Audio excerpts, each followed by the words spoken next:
En el cicle d'animació socioesportiva es divideix en diferents mòduls que ens preparen per a treballar en diferents àmbits i dintre dels mòduls tenim condicionament físic, planificació, metodologia, també podem apreciar l'anglès, dinàmica de grups i atenció de diversitat de grups,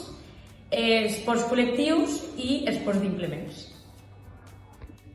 A segon curs ens especialitzem principalment en projectes. Els mòduls que donem són esports individuals, que fem atletisme i natació, després activitats d'oci i temps lliure, que el que fem és organitzar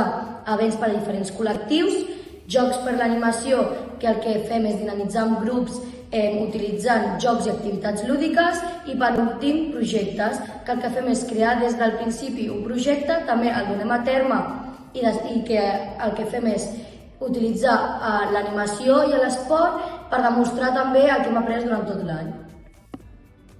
Un cop acabat el cicle, les sortides professionals són molt variades, com per exemple monitors de lleure, monitors esportius, coordinadors, tècnics d'ajuntament o directors. A més, si volem seguir formant-nos, tenim l'opció de continuar fent una carrera com per exemple d'INEF, de magisteri o de fisioteràpia.